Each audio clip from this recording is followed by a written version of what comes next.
Hey, Plant Boss here at McCord's Gardens in beautiful Provo, Utah. I see you guys were looking at this beautiful planting we have over here. Today's topic for our educational video is the emergency garden. Have you ever had that situation where you all of a sudden had something to have happen in your yard, but you didn't have the yard quite the way you wanted it? Well, I have a solution. It only takes a few minutes to put together and also some time at your local nursery. So, 4 principles to remember with the emergency garden. 1, color. 2, height. 3, texture. 4, groupings. Those are the 4 things you need to remember to put together a garden just like this. Now, regarding height, you'll see you need to have your larger, taller things in the back. Notice that we have different textures here, and we've also thrown in some color here with this beautiful rose. In the center here, you'll see that we've got some sweet potato vines. But guess what, folks? That is actually in a pot on an upturned pot. So you can also adjust height to things by using things like upturned pots and small tables.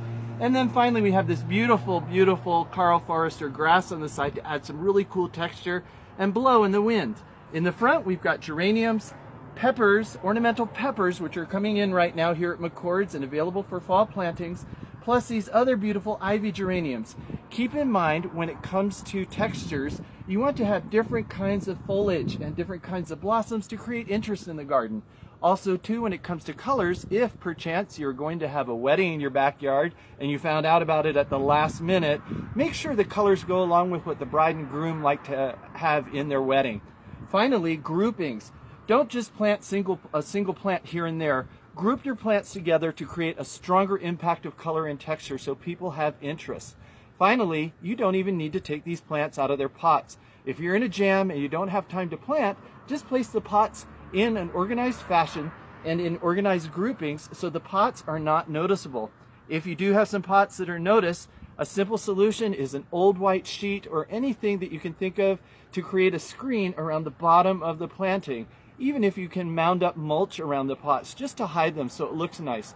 And finally, you want to repeat these groupings, creating little subtle changes here and there to keep people interested throughout the yard. It doesn't take a lot, and it doesn't take a lot of time. That's what's key to remembering about an emergency garden.